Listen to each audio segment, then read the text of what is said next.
병자년 겨울 압록강이 얼어붙었습니다.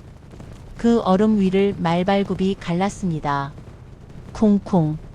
그 소리는 강을 건너 산을 넘고 마침내 도성을 향해 울려 퍼졌습니다. 사람들은 처음엔 믿지 않았습니다. 설마 이 혹한에 저들이 강을 건너겠냐고. 그러나 전쟁은 설마를 기다리지 않습니다. 청의 기병이 국경을 넘었습니다. 한양이 흔들렸습니다. 시장이 닫혔고 쌀값이 치솟았습니다. 군졸들이 말을 달렸습니다.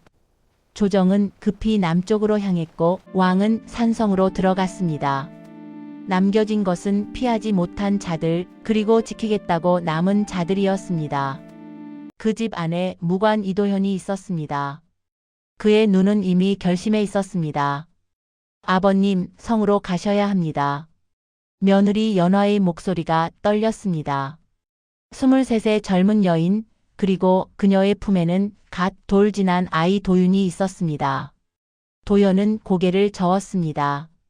나는 이 집을 지키겠다. 멀리서 들렸습니다. 말발굽 소리, 비명 소리, 문이 부서졌습니다. 청군이 들이닥쳤습니다. 짧은 격돌 끝에 창끝이 도연의 가슴을 꿰뚫었습니다. 눈 위로 피가 번졌습니다. 연화는 울지 않았습니다. 울면 아이가 옵니다. 울면 끝입니다. 도연은 마지막 힘으로 입을 열었습니다. 이 아이는 우리 집안의 마지막 아이니라. 숨이 끊어질 듯 이어졌습니다. 내 자식처럼 길러다오. 명령이 아니었습니다. 부탁이었습니다. 연화는 고개를 숙였습니다. 지키겠습니다. 그날 집은 불탔습니다. 가문은 무너졌습니다. 남은 것은 아이 하나, 그리고 과부 하나였습니다. 며칠 뒤 조정은 머리를 숙였습니다. 그러나 연화에게 중요한 것은 체면이 아니었습니다. 아이의 숨이었습니다. 그녀는 뒷문으로 나섰습니다. 눈 위에 첫 발자국을 새겼습니다. 그 순간 며느리의 삶은 끝났습니다. 어머니의 삶이 시작되었습니다. 도연의 마지막 부탁이 귀에 맴돌았습니다. 내 자식처럼 길러다오. 그것은 명령이 아니라 간청이었습니다. 그러나 연화는 그것을 명령보다 더 무겁게 받아들였습니다. 이 아이가 살아있는 한 나는 이 아이의 어머니입니다.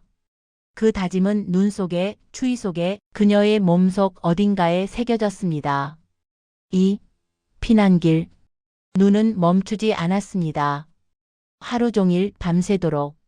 세상은 하얗게 얼어붙었고 그 위를 사람들의 발이 갈랐습니다. 피난길은 길이 아니었습니다. 흐름이었습니다. 앞. 사람이 쓰러지면 뒷사람이 넘어졌고 누군가 울면 다른 누군가는 외면했습니다. 연화는 그 속에 있었습니다. 아이를 품에 안고. 도윤의 몸은 가벼웠습니다. 너무 가벼웠습니다. 그 작은 등이 점점 식어가고 있었습니다. 젖은 거의 나오지 않았습니다. 입술은 갈라졌고 손끝은 터졌습니다. 아이는 울었습니다. 그러나 점점 소리가 약해졌습니다. 처음엔 서럽게 울던 울음이 이제는 숨처럼 새어 나왔습니다. 그것이 더 무서웠습니다. 울지 않는 아기는 위험의 신호였습니다. 산을 하나 넘었습니다. 눈길에 발이 빠졌습니다. 몇 번이나 넘어졌습니다. 아이를 안은 채 팔에 힘이 풀렸습니다. 순간 도윤이 미끄러질 뻔했습니다. 연화는 무릎으로 바닥을 찍었습니다. 살갗이 찢어지고 피가 눈 위에 번졌습니다. 그러나 아기는 놓치지 않았습니다. 절대 놓칠 수 없었습니다. 길가에 쓰러진 사람을 보았습니다. 젊은 사내였습니다. 이미 숨이 멎어 있었습니다. 그 곁에 어린 딸이 앉아 아버지를 흔들고 있었습니다. 아버지 일어나. 아이는 아직 죽음을 몰랐습니다. 연화는 눈을 돌렸습니다. 그 아이를 데려갈 수는 없었습니다. 도윤 하나도 벅찼습니다. 그 사실이 그녀를 더 아프게 했습니다. 해가 지고 찬 기운이 더 깊어졌습니다. 연화는 아이를 품 안으로 더 파묻었습니다. 조금만 버텨라. 기도인지 명령인지 스스로도 몰랐습니다.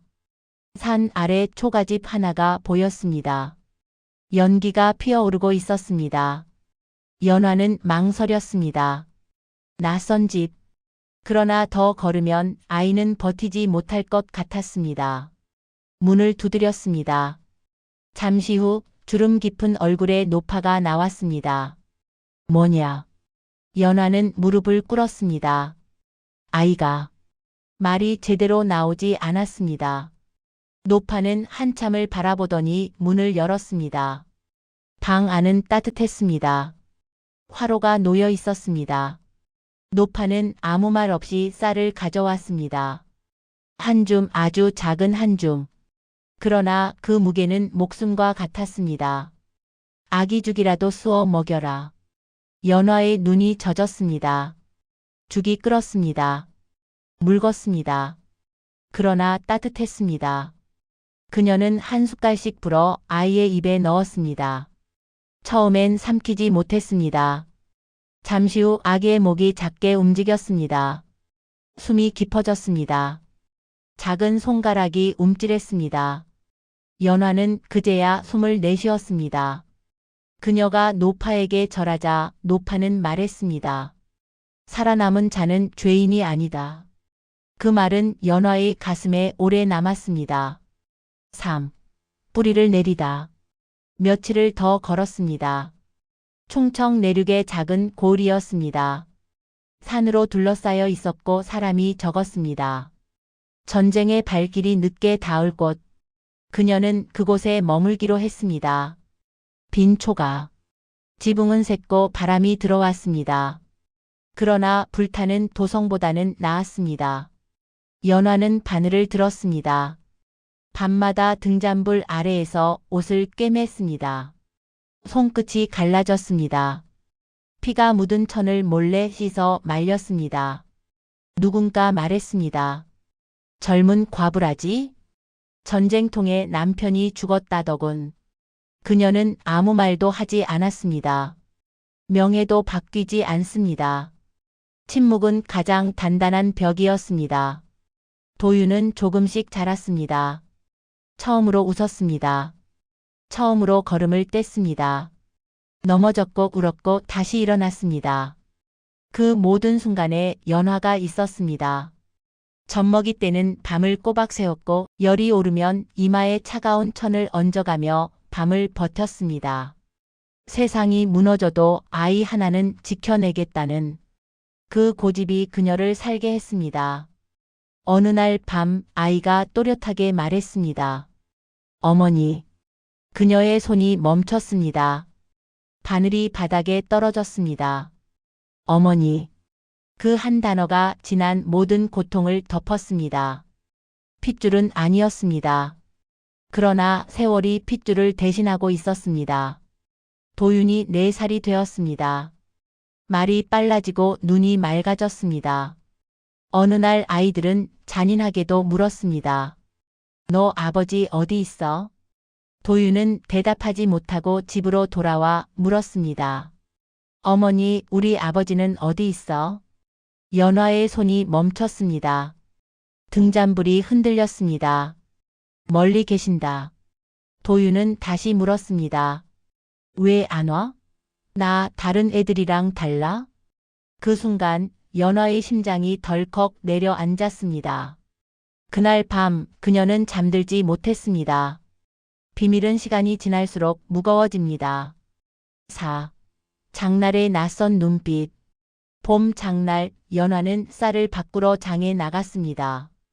도윤이 옆에서 손을 잡고 있었습니다. 장터는 시끄러웠고 사람이 많았습니다.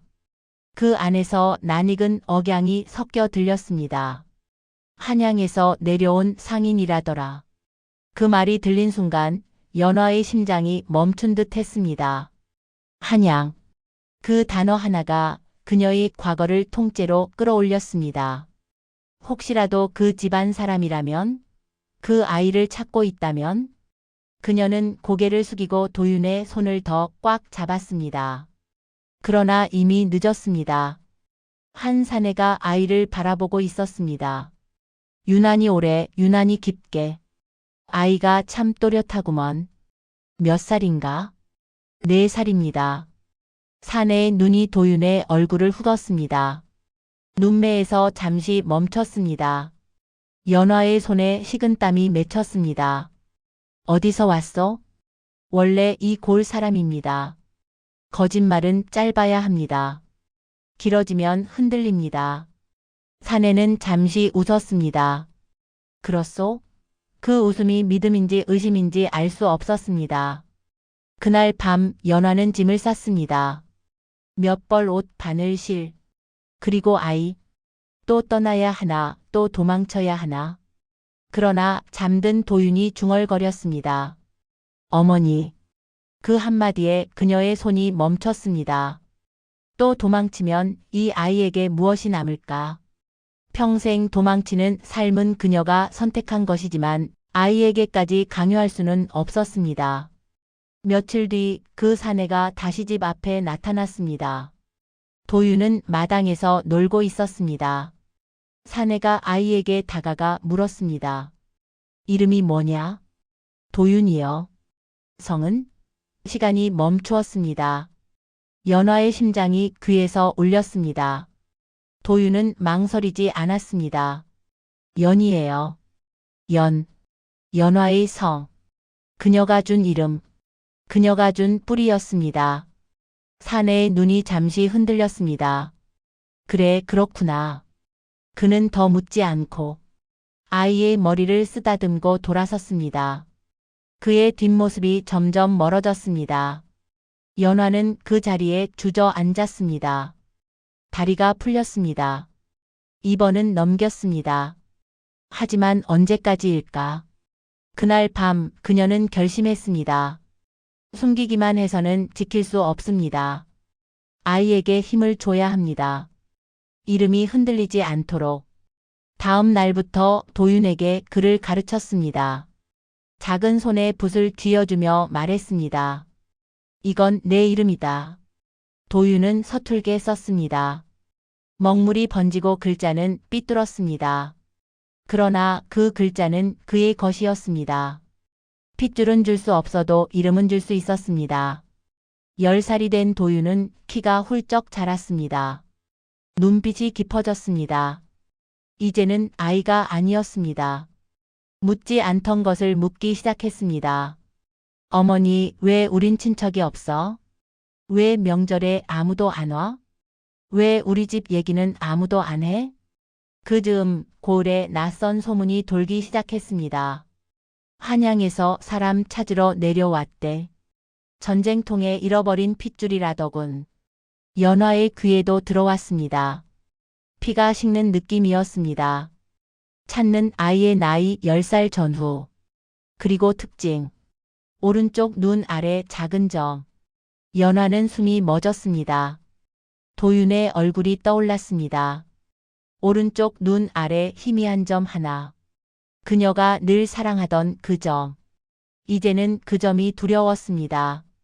며칠 뒤 그들이 왔습니다. 말끔한 옷차림에 부드러운 말투였지만 눈은 예리했습니다. 마을 어귀에서 아이들을 세웠습니다. 한 명씩 이름을 물었습니다. 출생을 물었습니다. 부모를 물었습니다. 연화는 집 안에서 숨을 죽였습니다. 발자국이 점점 가까워졌습니다. 여기가 연화의 집이요? 그녀의 심장이 내려앉았습니다. 문이 두드려졌습니다. 쿵쿵쿵. 그 소리는 10년 전 불길보다 더 무서웠습니다. 문을 열었습니다. 남자 둘, 그리고 중년의 부인 하나. 부인의 손에는 작은 비단 보자기가 들려 있었습니다. 우리는 한양에서 왔어. 10년 전 전쟁 중에 잃어버린 아이를 찾고 있어. 연화는 아무 말도 하지 않았습니다. 혹시 이 근처에 그 또래 아이가 있어? 많습니다. 짧은 대답이었습니다. 부인의 눈이 집 안으로 향하는 그때였습니다. 마루에서 도윤이 모습을 드러냈습니다. 어머니? 그 한마디에 세 사람의 시선이 동시에 향했습니다. 부인의 얼굴이 순간 굳었습니다. 눈이 흔들렸습니다.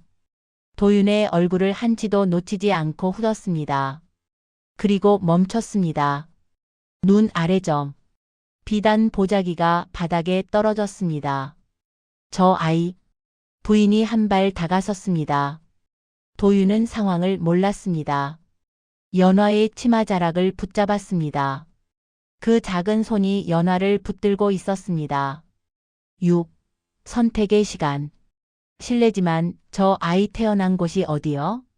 연화의 목 안이 말랐습니다. 이 순간이 결국 왔습니다. 거짓말을 하면 지킬 수 있습니다. 하지만 아이의 인생을 영원히 숨겨야 합니다. 진실을 말하면 잃습니다. 지금까지의 모든 시간을. 부인의 눈에서 눈물이 흘렀습니다. 우리 집, 우리 손주와 너무 닮았어. 손주. 그 단어가 공기를 갈랐습니다. 도윤이 고개를 들었습니다. 손주? 그는 아직 의미를 몰랐습니다. 하지만 느꼈습니다. 자신을 둘러싼 이상한 긴장을. 연화는 무너질 것 같았습니다. 그러나 무너지지 않았습니다. 도윤의 어깨를 감싸 안으며 말했습니다. 이 아이는 제 아들입니다. 단호했습니다. 처음으로. 제가 낳았고 제가 키웠습니다. 부인이 떨리는 목소리로 말했습니다. 혹시 전쟁 때 길에서.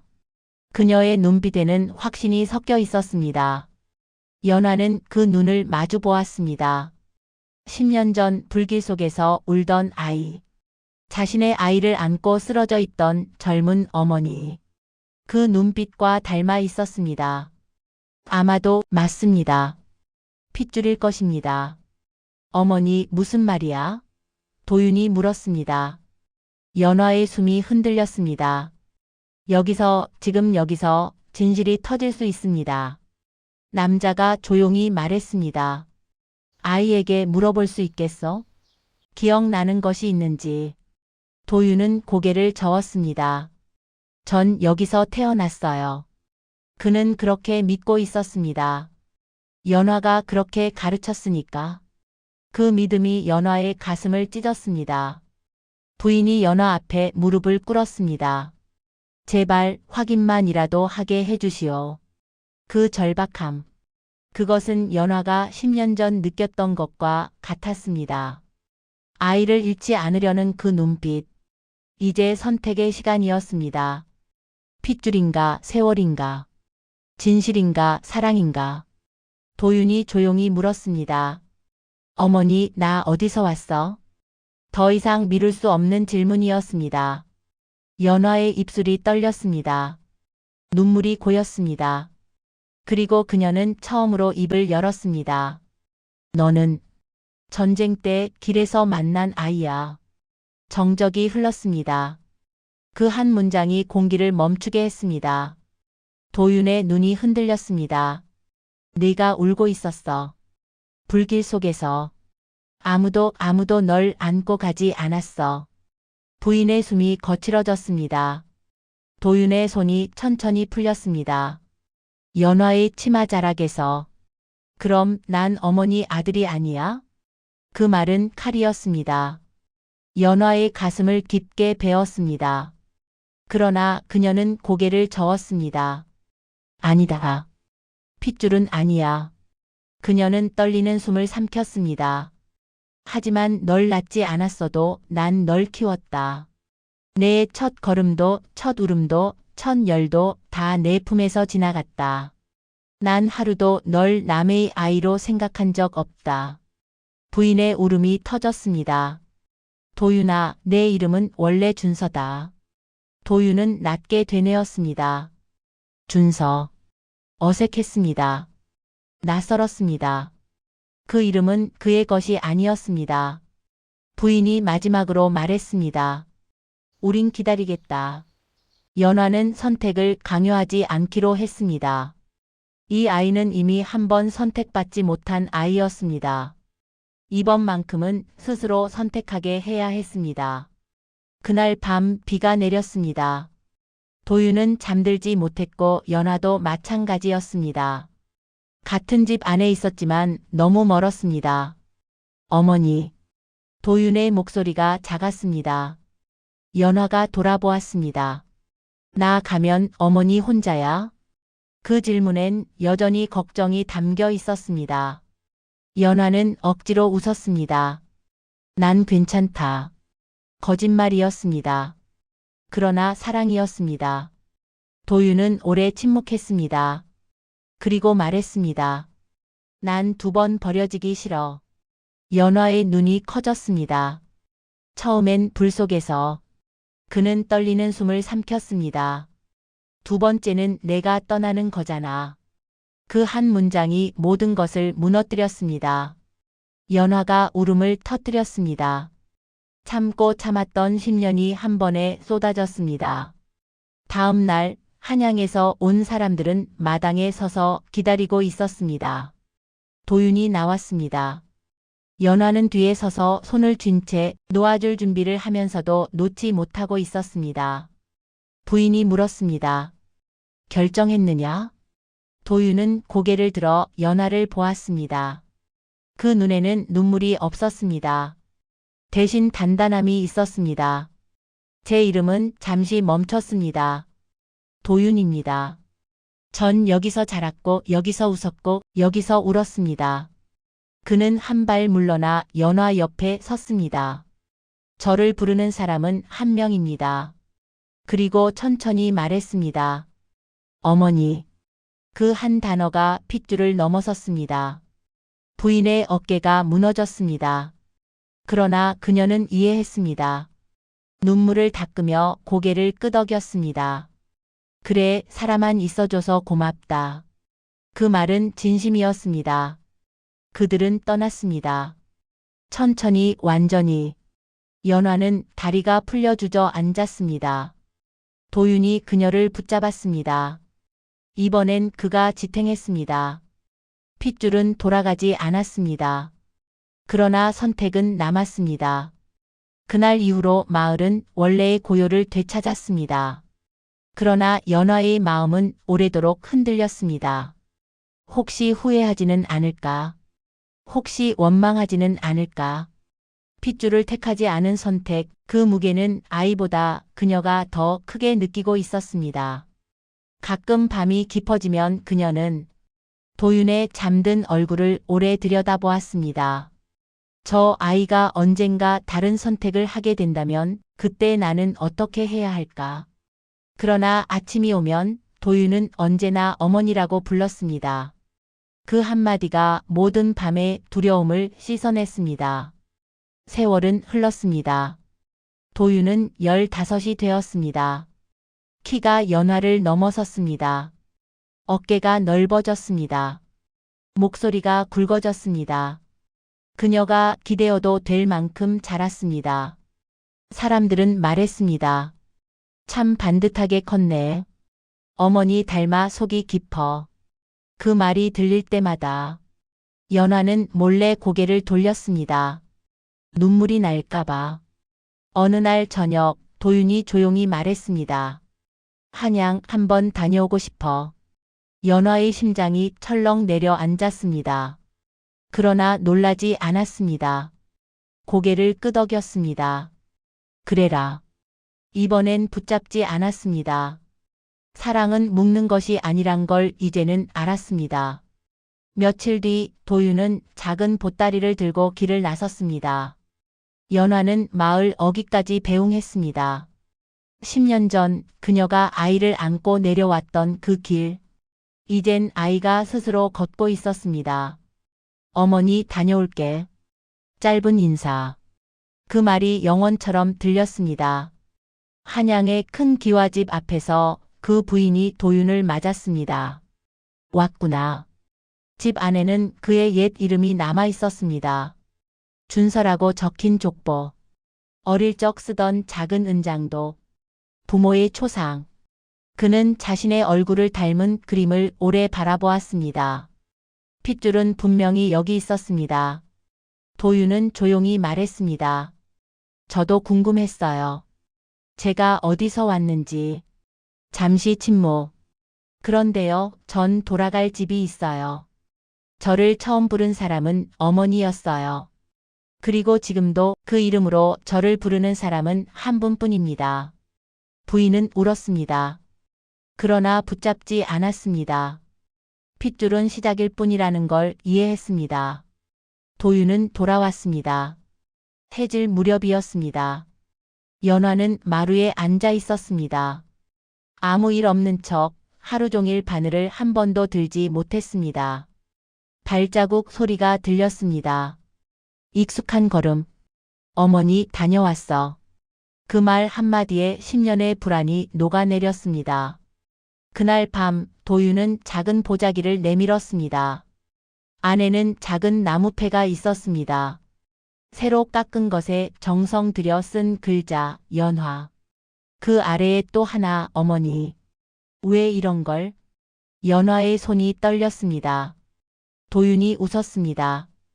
혹시라도 나중에 누가 묻거든 제 어머니는 연화라고 말하려고요. 그 말은 핏줄을 넘는 선언이었습니다. 더 많은 세월이 흘렀습니다. 연화의 머리는 휘어졌고 등은 굽었습니다. 어느 겨울밤 눈이 내리던 밤 그녀는 조용히 누웠습니다. 도윤이 손을 잡고 있었습니다. 어릴 적 그녀가 잡아주던 그 손을 이제는 그가 붙잡고 있었습니다. 어머니. 그가 불렀습니다. 여전히 같은 호칭, 여전히 같은 자리. 연화는 희미하게 웃으며 마지막으로 그 이름을 불렀습니다. 도윤아. 그녀가 준 이름이었습니다. 그리고 그녀의 삶이었습니다. 장례가 끝난 뒤 사람들이 물었습니다. 한양 큰 집으로 들어갈 생각은 없나? 도윤은 고개를 저었습니다. 전 여기 사람입니다. 그는 작은 묘 앞에 섰습니다. 비석에 새겨진 글. 연화. 그 아래 어머니. 도윤이 조용히 중얼거렸습니다. 핏줄은 선택할 수 없지만 이름은 선택할 수 있어. 눈이 내렸습니다. 10년 전 그날처럼. 그러나 이번엔 불길이 없었습니다. 도망도 없었습니다. 남겨진 것은 하나의 이름 그리고 핏줄보다 깊어진 한 사람의 삶이었습니다.